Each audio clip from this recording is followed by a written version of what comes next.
Trešo reizi Daugavpils Universitātē notiek zinātnieku nakts pasākums. Tas ir pasākums, kas vienlaicīgi notiek vairāk nekā 200 Eiropas pilsētu. Un katru gadu tam ir cita tēma. Šogad par godu astronomijas gadam zinātnieku nakts tēma ir cilvēks un kosmoss.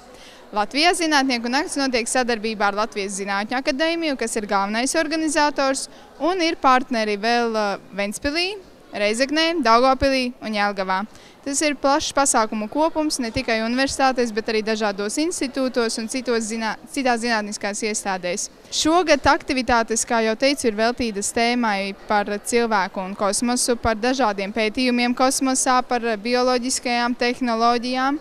Un apmeklētājiem ir iespēja gan piedalīties dažādos konkursos, pārbaudīt savas zināšanas, gan arī vienkārši uzzināt kaut ko jaunu, nebijušu un varbūt pat pārsteidzošu. Interese par šo pasākumu ir liela un pieaug ar katru gadu.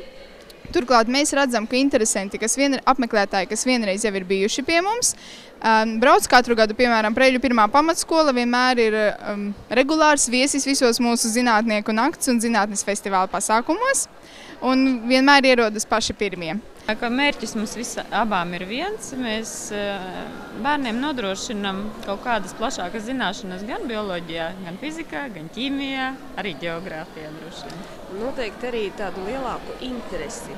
Jo, teiksim, to, ko tu vari skolā parādīt, pastāstīt, tas ir viens, bet šeit viņi atbrauc, viņi redz kaut ko pavisam savādāku. Vai tas ir video nofilmēts, vai tā kaut kāda prezentācija, vai kaut kāds darbiņš, vai kaut kādi jautājumi, kaut kas savādāks.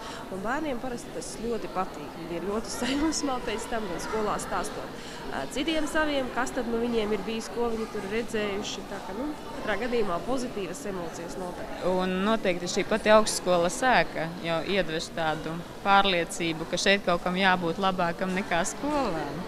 Un speciālisti, kas šeit rāda, es personīgi pa bioloģiju un ķīmiju vairāk, man arī patīk, ka viņi tādā vienkāršā valodā to pasniedz un bērns var uzdot jebkuru jautājumu un viņiem neliekas, ka tas muļķīgs varētu būt.